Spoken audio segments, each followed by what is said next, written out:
Welcome to MrUnbox and Travel. This is Nokia 5710 Xpress Audio. This is an ordinary phone.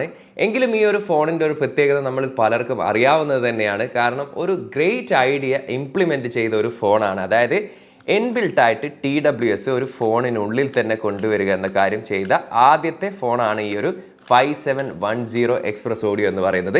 Anyway ഈ ഒരു ഫോണിന്റെ വിശേഷങ്ങളും കാര്യങ്ങളാണ് നമ്മൾ ഈ ഒരു വീഡിയോയിലൂടെ കാണാൻ പോകുന്നത്. അപ്പോൾ നമുക്ക് സമയം കളയാതെ നേരെ വീഡിയോയിലേക്ക് കടക്കാം. അപ്പോൾ നമുക്ക് ഈ ഒരു ഫോണിൽ ബാറ്ററി ജസ്റ്റ് ഒന്ന് ഇൻസേർട്ട് ചെയ്യാം. അപ്പോൾ ചിലരെങ്കിലും കരുതുന്നുണ്ടാവും ഈ ഒരു ചെറിയ ഫോണിൽ എന്തിനാണ് ബാറ്ററി ഇൻസേർട്ട് ചെയ്യുന്നത് കാണിക്കുന്നത്. അത് വേറൊന്നും കൊണ്ടല്ല. ഇതിനകത്ത് ഇപ്പോൾ ചിലരെങ്കിലും ഉണ്ടാവും ഓർഡിനറി ഈ ഒരു ഫോൺ ചൂസ് ചെയ്യുന്ന സമയത്ത് ചോദിക്കുന്നുണ്ടാവും നോർമൽ സിം കാർഡ് അല്ലെങ്കിൽ മൈക്രോ സിം കാർഡ് യൂസ് ചെയ്യാനാവുമോ എന്നുള്ള ചോദ്യം ഉണ്ടാവും. അപ്പോൾ അവർക്ക് വേണ്ടി കൂടി കാണിച്ചതാണ്. ഇതിൽ 2 നാനോ സിം കാർഡാണ് യൂസ് ചെയ്യാൻ സാധിക്കുക. പ്ലസ് നമുക്ക് മെമ്മറി കാർഡും കൂടി യൂസ് ചെയ്യാൻ സാധിക്കും. ഇവിടെ നമ്മുടെ ആ ഒരു TWSനുള്ള ആ ഒരു സ്പേസും കാണുന്നുണ്ട്. എനിവേ നമുക്ക് ഈ ഒരു ബാറ്ററി ജസ്റ്റ് ഒന്ന് ഇൻസേർട്ട് ചെയ്യാം. ഈ ഒരു ഫോണിൻ്റെ ഡിസൈൻ ആൻഡ് ബിൽഡ് ക്വാളിറ്റിയെ കുറിച്ച് പറയുകയാണെങ്കിൽ നമുക്കറിയാം ഇത്തരത്തിലുള്ള നോക്കിയ ഫോണുകളിലൊക്കെ പ്ലാസ്റ്റിക് മെറ്റീരിയലാണ് യൂസ് ചെയ്യാറുള്ളത്. അപ്പോൾ ആ ഒരു തരത്തിലുള്ള ഒരു പ്ലാസ്റ്റിക് മെറ്റീരിയൽ തന്നെയാണ്. അല്ലാതെ കുറച്ചും കൂടി ഒരു പ്രീമിയം അല്ലെങ്കിൽ കുറച്ചും കൂടി ക്വാളിറ്റി ആയിട്ടുള്ള ഒരു മെറ്റീരിയൽ എന്നായിട്ട് എനിക്ക് ഫീൽ ചെയ്തിട്ടില്ല.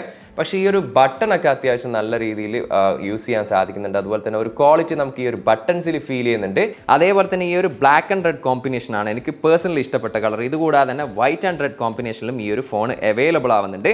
പിറകിൽ നമുക്ക് 2 സ്പീക്കർ കാണാൻ സാധിക്കുന്നുണ്ട്. അതുകൊണ്ട് തന്നെ ഓഡിയോ ക്വാളിറ്റി ഒക്കെ എത്തരത്തിലുള്ളതാണ് നമ്മൾ ആ ഒരു ഓഡിയോ ടെസ്റ്റ് ചെയ്യുന്ന സമയത്ത് നമുക്ക് മനസ്സിലാക്കാൻ സാധിക്കും. എനിവേ ഈ ഒരു ഡിസ്പ്ലേയുടെ കാര്യം എടുത്താൽ 2.4 ഇഞ്ചിൻ്റെ TFT LCD ഡിസ്പ്ലേ ആണ് വരുന്നത്.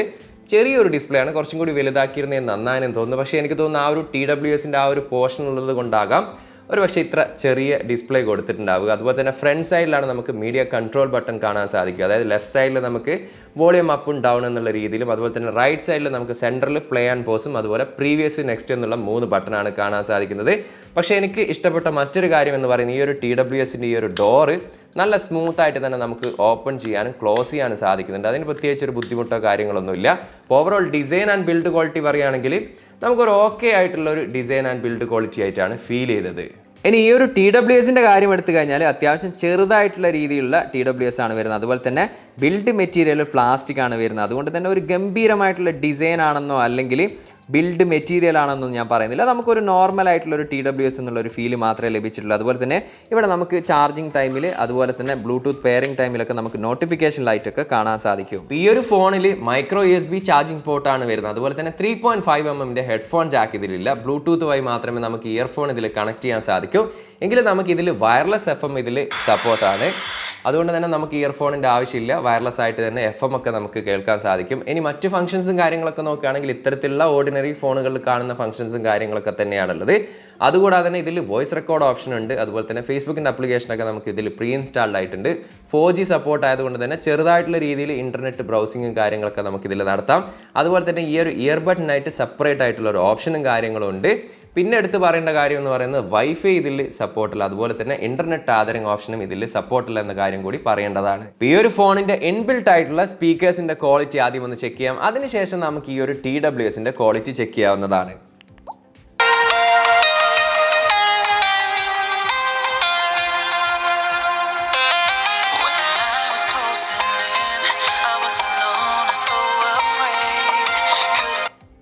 എനിക്ക് തോന്നുന്നു ഇത്തരത്തിലുള്ള ഓർഡിനറി ഫോണുകളിൽ വെച്ചിട്ട് അത്യാവശ്യം ലൗഡ് ആയിട്ടുള്ള ഒരു സ്പീക്കർ ക്വാളിറ്റിയാണ് കേൾക്കാൻ സാധിച്ചത്. എങ്കിലും ഹൈ റെസൊല്യൂഷൻ ഓഡിയോ സപ്പോർട്ടഡ് ഒക്കെ ആണെങ്കിൽ കുറച്ചും കൂടി നന്നായേനെ. എങ്കിലും നമുക്കിതിൽ കുറ്റം പറയത്തക്ക രീതിയില്ല. അത്യാവശ്യം നല്ല ലൗഡ് ആയിട്ടുള്ള ഒരു സ്പീക്കർ ക്വാളിറ്റി തന്നെയാണ് കേൾക്കാൻ സാധിച്ചത്.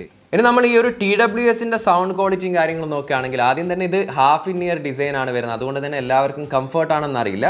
പേഴ്സണലി എന്നെ സംബന്ധിച്ചിടത്തോളം കംഫർട്ടാണ്. പക്ഷേ ഒരു സൂപ്പർ കംഫർട്ട് എന്നുള്ളൊരു ഒപ്പീനിയൻ എനിക്കില്ല. അതുപോലെ തന്നെ സിംഗിൾ ടാപ്പ് വഴി നമുക്ക് മ്യൂസിക് പ്ലേ ചെയ്യാനും പോസ് ചെയ്യാനും ഇതിൽ സാധിക്കും.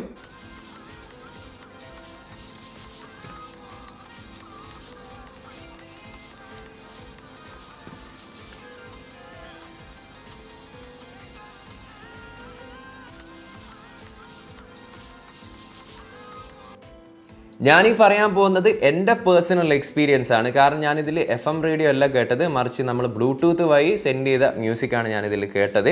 അതിൽ തന്നെ 128 ആണ് ഇതിൻ്റെ ഇൻറ്റേർണൽ സ്റ്റോറേജ് വരുന്നത്. അതുകൂടാതെ നമുക്ക് മെമ്മറി കാർഡ് ഇടാനുള്ള ഒരു ഓപ്ഷൻ കൂടിയുണ്ട്. എനിവേ ആ ഒരു മ്യൂസിക് കേട്ട ഒരു എക്സ്പീരിയൻസിൽ പറയുകയാണെങ്കിൽ ഞാൻ ചില റിവ്യൂസ് കണ്ടിരുന്നു, വളരെ മോശമായിട്ടുള്ളൊരു TWS ക്വാളിറ്റിയാണ് ഇതിൽ എന്നുള്ള കാര്യമൊക്കെ ഞാൻ കേട്ടിരുന്നു.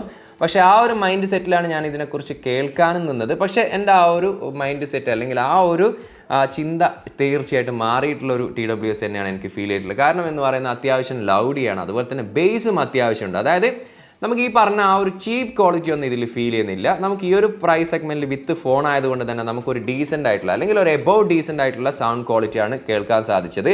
എസ്പെഷ്യലി നമ്മൾ മ്യൂസിക്കും കാര്യങ്ങളൊക്കെ കേൾക്കുകയാണെങ്കിൽ നല്ല രീതിയിൽ തന്നെ നമുക്ക് ഈ ഒരു TWSൽ മ്യൂസിക് ആസ്വദിക്കാൻ സാധിക്കും. ഇനി ഈ ഒരു ഫോണിൻ്റെ ബാറ്ററി ലൈഫിൻ്റെ കാര്യം എടുത്താൽ ഇതൊരു ഓർഡിനറി ഫോണാണ്, അതുകൊണ്ട് തന്നെ 3-4 ദിവസമൊക്കെ ബാറ്ററി നിൽക്കുമെന്നുള്ള ആ ഒരു ഫീലിനാണ് ഈ ഒരു ഫോൺ വാങ്ങുന്നതെങ്കിൽ എനിക്ക് പറയാനുള്ളത് ബാറ്ററിയുടെ കാര്യത്തിൽ ഈ ഒരു ഫോൺ സ്മാർട്ട് ഫോൺ തന്നെയാണ്. കാരണം നമ്മളൊരു റഫായിട്ടുള്ള യൂസ് ആണെങ്കിൽ എനിക്ക് തോന്നുന്നു ഒരു 1.5 ദിവസമൊക്കെ കഷ്ടിച്ച് കിട്ടും. അതെല്ലാം നമ്മളൊരു നോർമൽ യൂസർ ആണെങ്കിൽ ഒരു 2 ദിവസമൊക്കെ കിട്ടുന്നുള്ളൂ. കാരണം എസ്പെഷ്യലി ഈ ഒരു TWS ഈ ഒരു ഫോണിൽ നിന്ന് തന്നെയാണ് ചാർജ് ചെയ്യുന്നതുകൊണ്ട് തന്നെ അത്യാവശ്യം നല്ല രീതിയിൽ ബാറ്ററി ഇത് ഊറ്റിയെടുക്കുന്നുണ്ട്.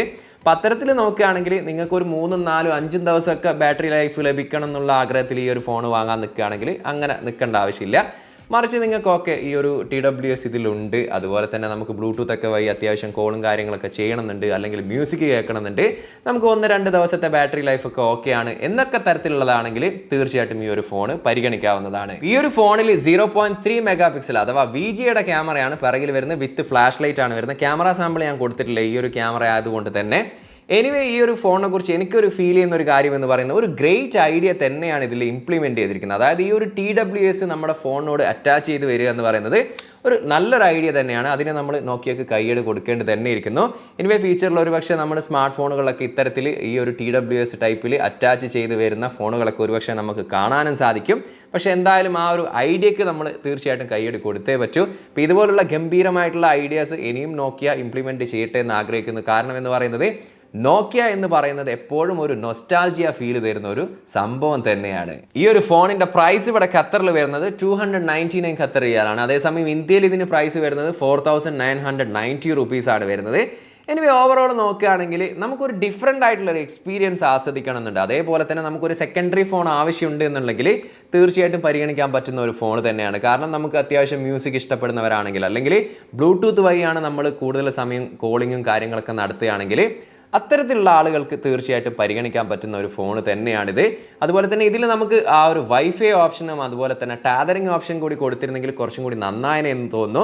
എനിവേ ഇത് ഫസ്റ്റ് ജനറേഷൻ എന്നുള്ള രീതിയിലുള്ള ഒരു ഫോണാണ്. ഇനി അടുത്ത് വരുന്ന ഇത്തരത്തിലുള്ള TWS ഇൻക്ലൂഡഡ് ആയിട്ടുള്ള ഫോണുകളൊക്കെ ഇറക്കുന്ന സമയത്ത് ഈ ഒരു ചെറിയ ഇഷ്യൂസും കാര്യങ്ങളൊക്കെ പരിഗണിച്ച് അത്യാവശ്യം നല്ല ഗംഭീരമായിട്ടുള്ള ഫോൺ തന്നെ നോക്കി ഇറക്കുമെന്ന് നമുക്ക് പ്രതീക്ഷിക്കാം. എന്നും പറയാറുള്ള പോലെ തന്നെ ഇന്നത്തെ ഈ ഒരു വീഡിയോ നിങ്ങൾക്ക് ഏവർക്കും ഇഷ്ടപ്പെട്ടാൽ ലൈക്ക് ചെയ്യുന്ന കാര്യമെന്ന് പരിഗണിക്കുക. അതുപോലെ തന്നെ ഈ ഒരു സ്മാർട്ട് ഫോണിനെ കുറിച്ച് റിവ്യൂവിനെ കുറിച്ചുള്ള അഭിപ്രായങ്ങൾ ദയവ് ചെയ്തൊന്ന് കമന്റിൽ രേഖപ്പെടുത്തുക. ടെക് സംബന്ധമായിട്ടുള്ള സംശയങ്ങളും കാര്യങ്ങളുണ്ടെങ്കിൽ ഇൻസ്റ്റാഗ്രാമിൻ്റെ ഫേസ്ബുക്കിൻ്റെ ലിങ്ക് ഡിസ്ക്രിപ്ഷനിലുണ്ട്, അവിടെ നിങ്ങൾക്ക് മെസ്സേജ് അയച്ച് ചോദിക്കാവുന്നതാണ്. അതുപോലെ തന്നെ ചാനലും വീഡിയോസും യൂസ്ഫുൾ ആണെന്ന് കരുതിയാൽ ഇതുവരെ ചാനൽ സബ്സ്ക്രൈബ് ചെയ്തിട്ടില്ലെങ്കിൽ ദയവ് ചെയ്ത് ചാനൽ ഒന്ന് സബ്സ്ക്രൈബ് ചെയ്ത് കൂടെ ബെല്ലൈക്കൻ കൂടി അമർത്തുക.